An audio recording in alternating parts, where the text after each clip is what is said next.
Good morning students.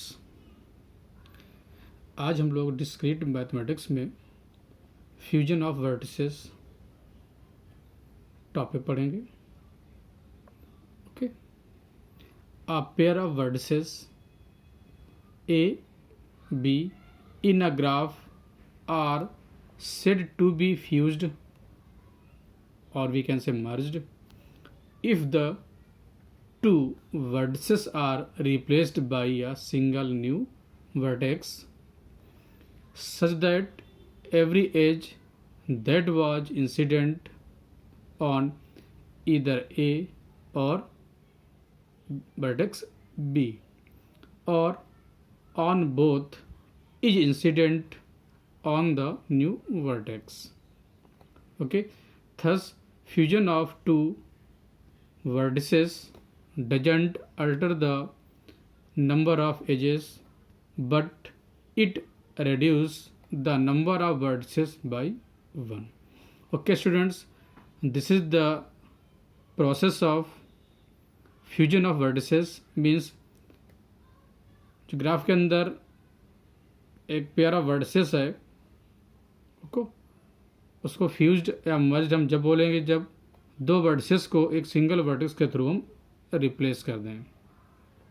Okay, so students, this is the graph. Okay, vertices A B C D E and F and these are the edges. Okay, हमने यहाँ पे एक picture produce की है, draw की है, fusion of vertices A and B. Okay, इस graph की अगर बात करें, this one is vertex A and this is vertex B. Okay, fuse करके हमने एक सिंगल वर्टेक्स लिए, उसका नाम दिया ए कॉमा बी। ओके, जो कनेक्टिविटी एजेस की इस ग्राफ के अंदर, सेम कनेक्टिविटी इस ग्राफ में आएगी after the fusion of vertices A and B. Okay, अगर बात करें हम जो हमारा मेन ग्राफ, इसमें जो वर्टेक्स ए है इससे कनेक्टेड जो एज थी 2, 4 एंड 1। ओके, तो यहाँ पे 4 कनेक्टेड है, 2 वर्टेक्स ए और बी दोनों कनेक्टेड थी। Okay, vertex edge 1। Okay, and next one the vertex, this is vertex B. Okay, जो इस ग्राफ के अंदर एजेस की कनेक्टिविटी है वो सेम कनेक्टिविटी यहाँ पर भी है। ओके, यहाँ पे जो वर्टेक्स बी से एजेस कनेक्टेड थी 5, 6, 2, 3, 5, 6, 2, 3। Okay, so this is the figure of fusion of vertices A and B students. Okay, next we will study the topic edge disjoint subgraphs. Okay, two or more subgraphs G1 and G2 of a graph G are said to be edge disjoint if G1 and G2 don't have any edges in common, although edge disjoint subgraph may have vertices in common. Okay, so this is the process of edge disjoint subgraphs. Okay, means main graph जी है, उसके हमने यहाँ पे दो सब graph लिए हैं G1 and G2। Okay, इन्हें हम एज डिसजॉइंट सब ग्राफ कब कहेंगे? ओके, कि मीन्स जो graph G1 and G2 don't have any edge in common. Okay, जो इसका सब ग्राफ हैं, ग्राफ मेन ग्राफ जी के G1 एंड G2, उन दोनों सब ग्राफ्स में कोई भी एज कॉमन ना हो। Okay, but although edge disjoint subgraphs may have vertices in common. Okay students, figure के थ्रू देखेंगे। Okay students, as we are seeing this is graph G. Okay, and these are two subgraphs named at G1, G2.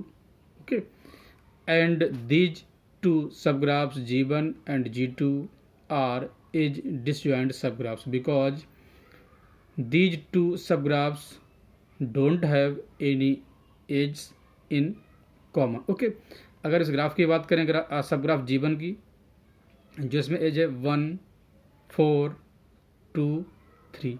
Okay, next जो graph G2 है, सब graph G2 है, इसमें जो as है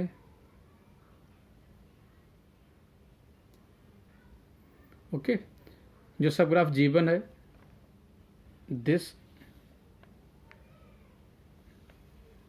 3, 2 and 4। Okay,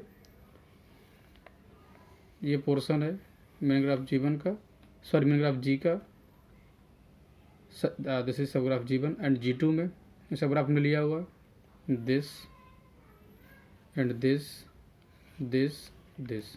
okay, इन दोनों जो सब ग्राफ्स लिए हुए हैं हमने यहाँ पे, इनमें कोई भी एज दोनों में कॉमन नहीं है। ओके, नेक्स्ट स्टूडेंट्स लोग पढ़ेंगे वर्टेक्स डिसजॉइंट सब graphs. Okay students, and next the vertex disjoint सब ग्राफ्स। ओके, अभी हम लोगों ने एज डिसजॉइंट सब ग्राफ्स पढ़ा था, आप पढ़ रहे हो वर्टेक्स डिसजॉइंट सब graphs. 2 or more subgraphs G1 and G2 of a graph G are said to be vertex disjoint if graph G1 and G2 don't have any vertex in common. Okay, graphs that have no vertices in common can't possibly have edges in common. Okay students, vertex disjoint subgraph means main graph के ऐसे दो subgraphs जिनके अंदर कोई भी vertex common ना हो, लिखा। If G1 and G2 don't have any vertex in common. Okay, तो इन्हें क्या बोलेंगे vertex disjoint subgraphs. Students, this is main graph G and these are the two subgraphs of this graph G1 and G2. Okay, first G1 graph है जो इसके अंदर vertices है V1 and V3। Okay, next जो सब graph है G2, इसके अंदर वर्टिसेस हमने लिए V2, V4 and V5। Okay, जैसा कि जो डेफिनेशन थी कि मीन्स मेन ग्राफ जो इसके ऐसे दो सब ग्राफ जिनके अंदर उन सब ग्राफ्स में कोई भी वर्टेक्स कॉमन ना हो। ओके, तो इस ग्राफ के अंदर जो वर्टिसेस हैं V1 एंड V3 हैं, और सेकंड जो सब ग्राफ है G2 से वर्टिसेस हैं V2, V4 and V5। Okay students, तो इन दोनों सब ग्राफ्स G1 एंड G2 में कोई भी वर्टेक्स या कोई भी वर्टिसेस कॉमन नहीं है, सो इन्हें बोलेंगे vertex disjoint subgraph students. Okay students, तो एग्जाम पॉइंट ऑफ से इम्पॉर्टेंट हैं दोनों topics, vertex disjoint subgraph and edge disjoint subgraph. Edge disjoint subgraph में क्या था कि जो मेन ग्राफ था उसके हमें तो ऐसे सब ग्राफ्स लेने हैं जिनके सब ग्राफ्स में कोई भी एज कॉमन ना हो। वर्टेक्स डिसजॉइंट केस में क्या है कि मेन ग्राफ के ऐसे दो सब ग्राफ्स, दो या दो से ज़्यादा सब ग्राफ जिनमें कोई भी वर्टेक्स कॉमन ना हो। Okay, thank you students.